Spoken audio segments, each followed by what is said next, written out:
So, I've got some microwave bacon. So we see how it comes out.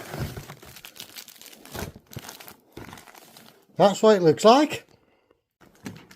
And apparently, it takes 2.5 minutes. Come back in a minute. Well, it smells like bacon, I'll tell you that now. That is crispy. If I let that cool down a bit more, you'd be, look. That's amazing. Proof's in the eating. That's a crispy, oh there we go. That's a microwave bacon.